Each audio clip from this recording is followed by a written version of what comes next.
هلو meine Freunde، النهاردة هنتعلم 7 حروف جر مع حالة الأكوزاتيف بريبوزيسيونن mit أكوزاتيف. أول ما تشوفهم الفعل اللي بعده على طول بيتصرف في حالة الأكوزاتيف. ونبدأ بأول حرف معانا النهاردة وهو für بمعنى أجل أو لي. وأول مثال معانا النهاردة das Geschenk ist für dich، الهدية لك. مع für دايما في حالة أكوزاتيف، هنا نحط dich، غلط نحط du. مثال تاني معانا ich kaufe ein Buch für meinen Vater، اشتري كتابا لوالدي. هنا für عشان كده استعملنا meinen لأن دي حالة أكوزاتيف. وممكن نستعمل für للدلالة على المدة. مثال ich habe das Haus für ein Jahr gemietet، استأجرت المنزل لمدة عام. وفي مثال تاني ich fahre in den Urlaub für 2 Wochen، أنا ذاهب في إجازة لمدة أسبوعين. وآخر حاجة ممكن نستعمل für فيها للدلالة على تمن الشيء، زي ich kaufe das Kleid für 30 Euro، أشتري الفستان مقابل 30 يورو. الحرف الجر التاني معنا النهاردة ضد أو حوالي gegen. Ich bin gegen diesen Vorschlag، أنا ضد هذا الاقتراح. مثال تاني heute spielt Deutschland gegen Russland، تلعب ألمانيا اليوم ضد روسيا.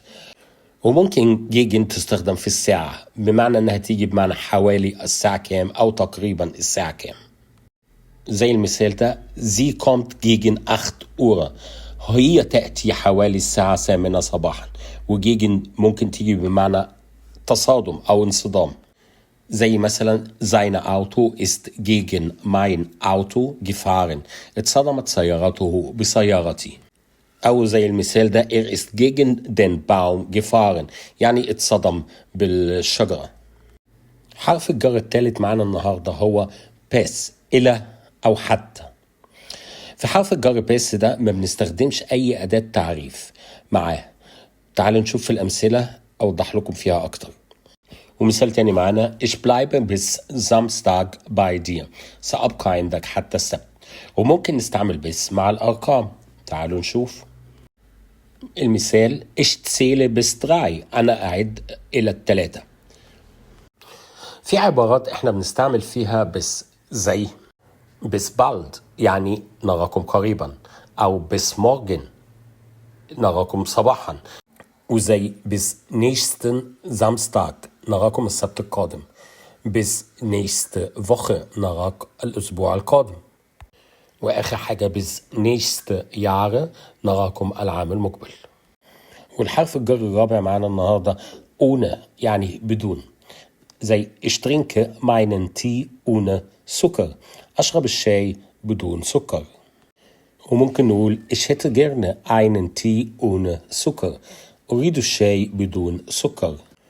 وممكن نقول wir fahren ohne dich nach Italien، نحن ذاهبون إلى إيطاليا بدونك.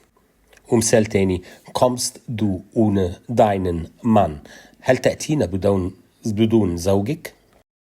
وحرف الجر الخامس عبر أو من خلال durch، die Sonne scheint durch das Fenster، تشرق الشمس من خلال النافذة. ومثال تاني wir fahren durch den Tunnel، نسير عبر النفق. وكمان ich renne durch die Stadt، أركض عبر المدينة.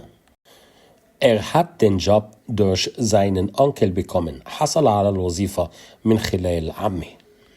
وآخر مثال معنا عن durch ich habe ihn durch einen Freund kennengelernt، التقيت به من خلال صديق. الحرف السادس بقى واللي قبل الأخير يعني حول. مثال على الكلام ده ich gehe in das Geschäft die Ecke، أذهب إلى المتجر الموجود على الناصية أو اللي موجود على الزاوية. ممكن نستعملها كمان للوقت. مثلا wir essen 9 Uhr، نأكل الساعة 9 صباحا. وممكن نستعمل مع النسب والأرقام، زي die Preise sind 2% gestiegen، ارتفعت الأسعار بنسبة 2%. ومثال تاني معانا ich gehe das Haus، أتجول حول المنزل. وآخر حرف جر معانا entlang على طول. مثال die Frau läuft die Straße entlang. المرأة تسير على طول الطريق. ومعنا مثال تاني. Die Straße entlang gehen Menschen. الناس يسيرون على طول الشارع. وآخر مثال معنا. Ich gehe den Strand entlang spazieren. أنا ذاهب على طول الشاطئ. وكده احنا خلصنا النهاردة الدرس. أتمنى تكونوا عرفتوا السبع حروف جر مع حالة الأكوزاتيف. لو عجبكم الدرس دوس لايك وشير الفيديو عشان غيرك يستفيد. ولو ما كنتش اشتركت معايا في القناة اشترك وفعل زر الجرس يوصلك كل جديد احنا بنقدمه. تشوس.